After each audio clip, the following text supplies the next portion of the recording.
Hassan Ahmed, a principios de este año, me llamó.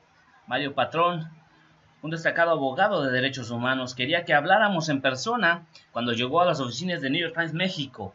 Se sentó en la sala de conferencias y me pidió mi teléfono. Enseguida recogió los celulares de todos los demás en la sala, los sacó y los dejó en el vestíbulo fuera del alcance de nuestra conversación.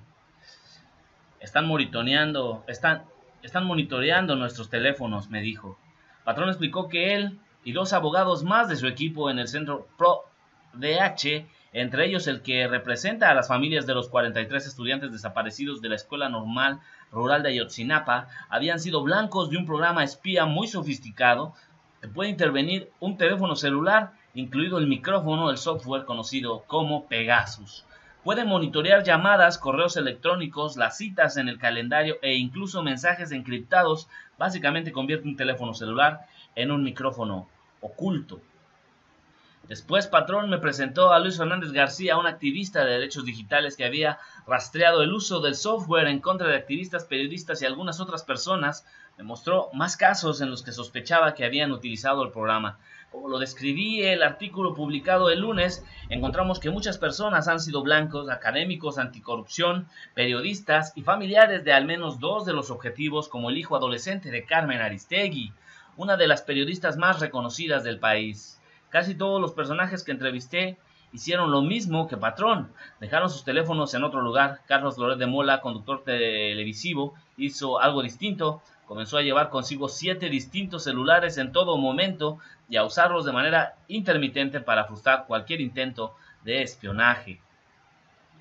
En especial me interesaron los mensajes que recibió Aristegui, los cuales incluían un enlace que con un clic instala el programa espía. Mientras los revisaba, empecé a entrar en pánico. Recordé que había recibido mensajes idénticos y había dado clic en uno de ellos. El enlace estaba roto y me había llevado a una página en blanco. Le di poca importancia en ese momento. Fue antes de que hubiera algún reportaje sobre NSO Group, el fabricante israelí que hizo el software, y que se sospechara del abuso del gobierno mexicano. Sin embargo, meses después, mi teléfono fallaba seguido, llamaban y colgaban, las llamadas no se conectaban, las aplicaciones se cerraban de pronto. Me desesperó tanto que borré el contenido de mi teléfono. Por supuesto, al hacerlo, nunca pudimos saber si el teléfono había sido intervenido. Ya no tenía el mensaje original con el alcance, si el software se había descargado, ya se había borrado. Seguí trabajando, pero usé otro teléfono para llevar a cabo mi investigación. Al investigar sobre el programa me di cuenta de que la persona que había escrito la mayor cantidad de artículos sobre NSO Group había sido mi propio colega Nicole Perrot. Busqué a Nicole para compartir mis avances y decidimos hacer equipo. Rastreé y entrevisté a los sujetos con la ayuda de Luis y otras personas de Artículo 19, un grupo de derechos de los periodistas en México, y Nicole investigó más sobre NSO Group. En nuestra investigación nos percatamos de que no había forma de saber de manera irrefutable si el gobierno de México estaba haciendo un mal uso del programa espía, el cual NSO Group asegura que solo puede adquirir los gobiernos y únicamente se puede utilizar en contra de terroristas y criminales. Ni siquiera NSO Group podría saberlo. La empresa no puede rastrear el uso o abuso que hagan sus clientes del software. Nicole Perrot, la primera vez que supe de NSO Group fue en una conferencia sobre seguridad hace un par de años. Alguien que conocí en la conferencia me contó que eran los mejores en lo que hacían, vigilancia móvil, lo cual me sorprendió porque había cubierto la fuente de ciberseguridad durante 4 años y nunca había escuchado de ellos. Por eso son los mejores, fue la respuesta. Empecé a preguntar sobre NSO Group entre mis fuentes de la agencia gubernamentales y sin falla las personas se inquietaban. Fue evidente que había tocado una fibra sensible y me dio la impresión de que NSO Group era un secreto muy bien guardado. Finalmente una de esas personas me reveló que les preocupaba que la lista de clientes que tenía la empresa crecía cada vez más, pero que los gobiernos que usaban las herramientas de NSO Group no tenían las mejores calificaciones en materia de derechos humanos. Me pusieron en contacto con alguien que estaba dispuesto a proporcionar documentos internos de la empresa, los cuales tenían detalles de los clientes, costos y las capacidades de este al respecto de su principal producto Pegasus, un sistema de rastreo móvil que puede vigilar de manera invisible todo lo que haces con tu teléfono. Pueden rastrear todas tus conversaciones, correos electrónicos, mensajes de texto, llamadas, calendarios, las teclas que pulsas, los detalles bancarios que revisas y dónde te encuentras. En resumen, la empresa había diseñado el equivalente digital a que te siguieran todo el tiempo, solo que era mejor.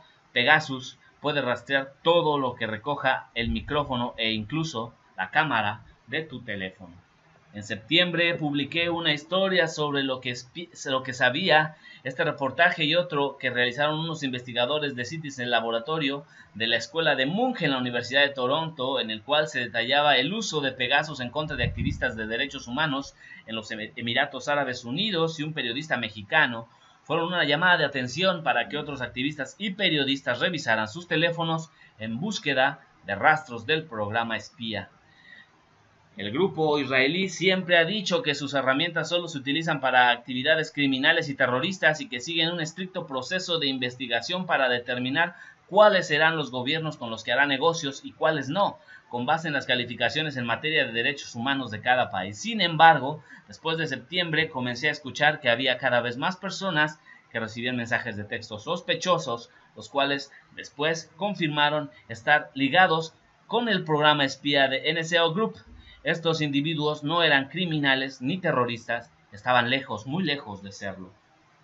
En la mayoría de los casos eran expertos en política y defensores con buena reputación, algunos de los cuales incluso habían trabajado en el gobierno, pero también tenían algo en común: se habían manifestado públicamente a favor de un impuesto nacional a los refrescos en México.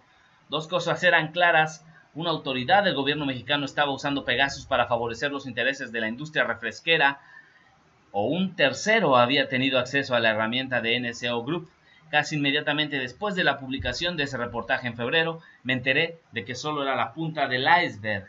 Poco tiempo después supe de los activistas de derechos digitales en México que habían confirmado otros casos en que el programa espía de Israel había atacado a los abogados del Centro de Derechos Humanos Miguel Agustín Pro Juárez, una organización de derechos humanos en México que representa a las familias de los 43 estudiantes de Ayotzinapa que desaparecieron de forma misteriosa en 2014 y que además trabajaba en otros casos de corrupción y abusos de perfil alto.